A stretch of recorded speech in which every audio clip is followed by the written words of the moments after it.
Good day mga brad. Natikman nyo na ba ang Loming Batangas?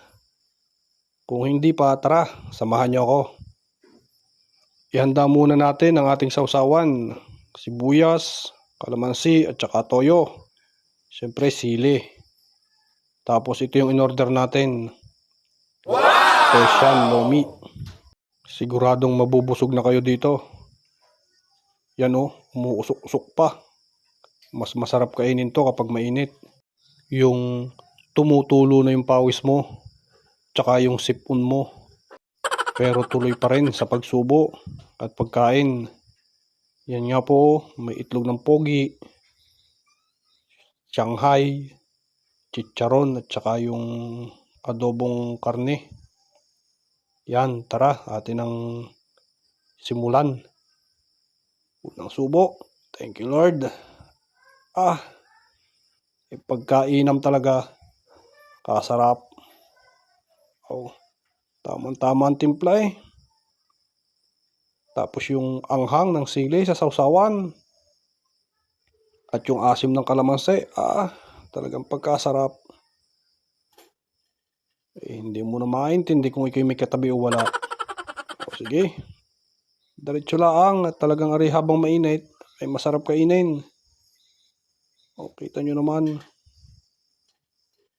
Ay lumawit pa ang isa. Higop. Nakailang subo na, kadami pa rin. Talagang sulit na sulit sa isang sulyaw na are. Mangkok pa yata sa sobrang laki. Kalalim pa ng lagayan. Tingnan nyo naman. Kaitim na napakaraming tuyo. Pero hindi naman maalat. Parang may lahok na tubig. Sige. Subo na subo. Dini sa Batangas kahit katanghalian tirik ang araw talagang hilig ay lomi.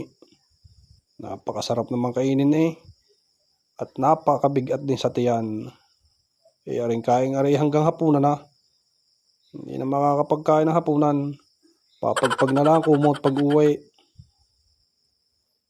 Ang huling subo.